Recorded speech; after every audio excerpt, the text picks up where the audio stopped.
Buffaloes will have the game story. We'll also meet a quarterback who found a home as a tight end. And we'll scout Iowa as the Big Ten race. Everybody, and welcome to Michigan Replay. A very tough show to do this morning. Michigan, on a desperation pass from Colorado, loses 27-26 in what can only be called a heartbreaker, Mo. Right, Jim. We always got to remember, the longer you're around the game, every play counts. And we're always going to remember the tip pass in this case, but yet there were a number of plays, 160 of them or 140 of them, whatever, leading up to that. And when you get the opportunity to make a play, you got to make a play. However, I will say some of our kids hung in there extremely well. Hung in there very tough against a pretty darn good football team in Colorado. And a lot of people were talking about Colorado being the favorite in this team, the way they handled Wisconsin. And here they are on their first possession. Cordell Stewart going to the air. Right, you missed a couple tackles in here, Jim, that really hurt us. But Stewart's a great football player. There isn't any question about that, and he shows his ability right here. The option hurt you a little bit. The option was a play that makes them a unique team.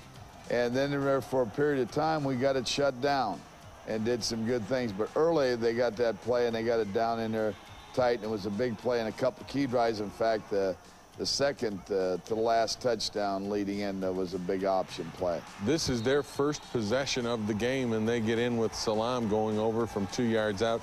Take right, a and you worry 7-0 about whether lead. he even got in there, and, you know, those are ticks off of that clock. Here they're coming back on a 3rd and 8, and this is a good play by Trent Zankiewicz. Your defense really picked it up about, it seems like midway through the second quarter, even though we're here in the first quarter, they'd gone on a drive. This field goal then hits the crossbar and bounces back. Right, that first drive that they had, Jim, and here we got them stopped, and then later they throw a nice play-action pass for the other score. Other than that, we did pretty well in there, other than the 4th quarter and the 1st quarter. Tyrone Wheatley, his first carry of the season. From a standpoint of his first time in the game, how did he look? How do you feel? Well, I think Tyrone, obviously, like anybody else, needs some snaps, but he did some awfully good things. Here he is breaking off tackle for 9 more. Then we go down and we try a field goal here, but we come up a little short. Yeah, come up short, so it's still 7-0, and then Colorado gets the ball back. They fumble it. You get the ball as you got turnovers, 4 turnovers from Colorado. Right. Excuse me, Jim. We should have taken advantage of these a little greater than what we did. We come back in here, and then we end up kicking a field goal to 7-3. But there, Todd does a good job hitting Remersman down the middle. We come back, and Remy nails us, and so at least you got to come away with points. Good job. You came away with points at 7-3. You kind of stemmed the tide a little bit, and then they start coming back, and it's Salam again. Right. We had a blitz on there, and our guy got a little too wide, and they ran off tackle there and got a big play there. Then they come back again, and on the option play with Stewart, he makes it. You got a tackling there, Jim. You just got to make those tackles. And here's the big play for them. Their real last offensive big play, the fake option, then the pass to Westbrook. Right. The option gets you off balance, and then they ran the option pass and did an excellent job in utilizing their play action there. Then we come back and we start playing pretty good. Good play here by the defense once again as they're able to get in and get after Stewart. And he's sacked for a 1-yard loss on a 3rd and 5. Then you get the ball back and really start coming back offensively. Right. And there's a big play to Mercury Hayes. Todd threw the ball. I thought after that first series and stuff, we started throwing the ball a lot better. And, of course, Todd, again, hit 70% of his passes. Tamunga made a good run here. He shows a lot of quickness in there, picking up 15. Collins comes back and hits Foster here for an 8-yard gain in an open flat. Shea does a good job getting inside the 5-yard line, and then you go to Biakabatuka for the touchdown. Right. Makes a good run here on the sweep. They're holding him right there, and he dives in, and that was an excellent play there. Went for 2, didn't get it, 14-9. Right. At that point in it, of course, you go into halftime at 14-9.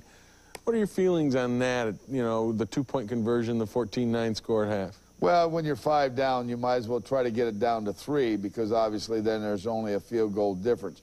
2 field goals, it doesn't make a lot of difference. They're up by 1 if you figure it that way. So we knew we had to go for 2. And, you know, Jim, it's very easy. We go over a chart and we study it in great detail all summer. And so when we come up to these points in a game, you don't have to think about them. You know, you got somebody reading the the chart and telling you what to do, and we follow that because we make those decisions way before the game ever starts. Well, that's the story. It was 14-9.5, Michigan trailing, but the Wolverines dominated opening the second half. Don't go away. We'll be back to take a look at Michigan's big third quarter when we return on Michigan Replay.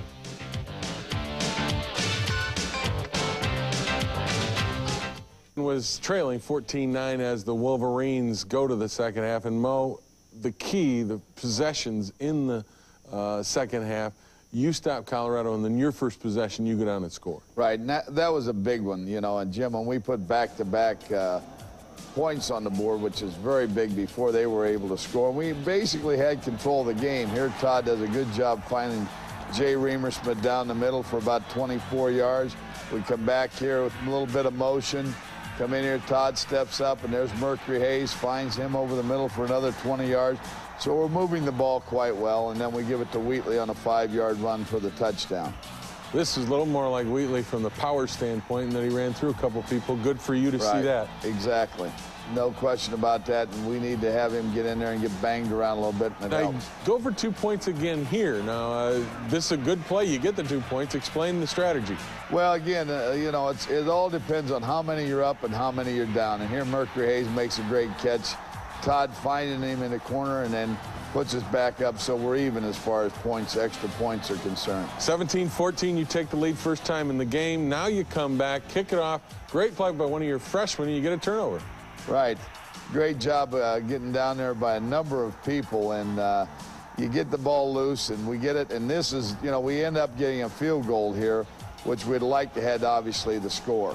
How about a little razzle-dazzle here? Right, here's Wheatley, and coming around, it's a double reverse. Amani, I thought we were going to break this, and we had a chance there. If we got by there, it would have been a big play.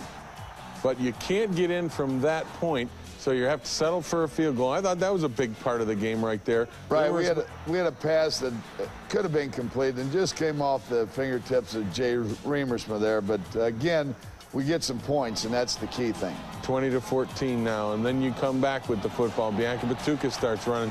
Third quarter, you owned.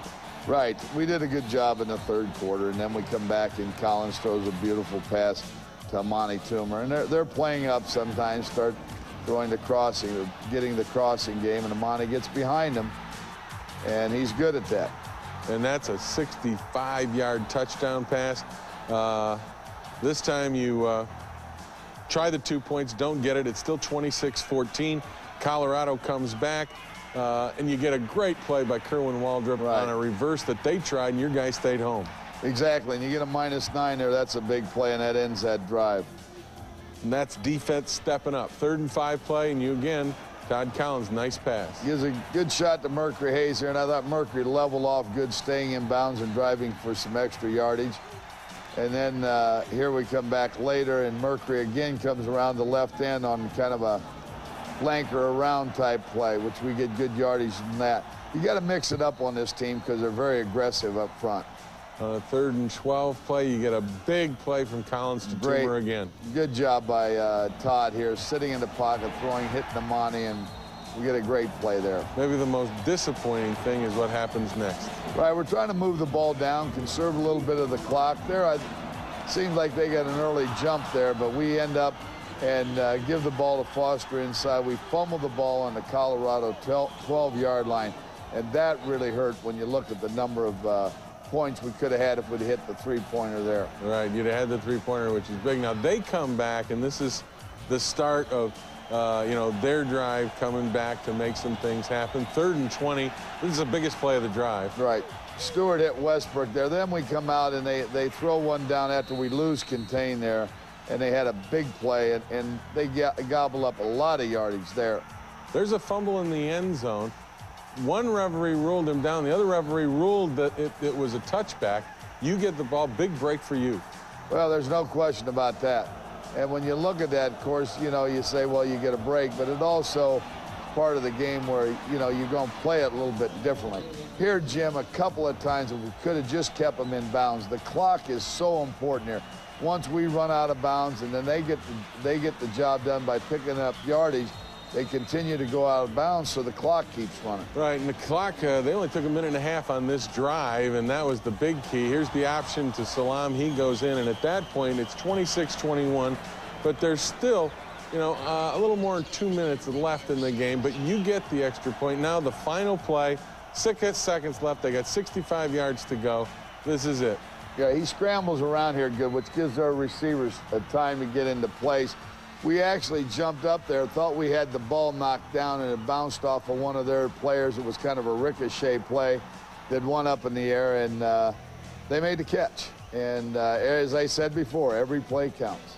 Norwegian Cruise Line play of the week, if you will pardon us. We're going to go with a Michigan touchdown. This one to Amani Toomer.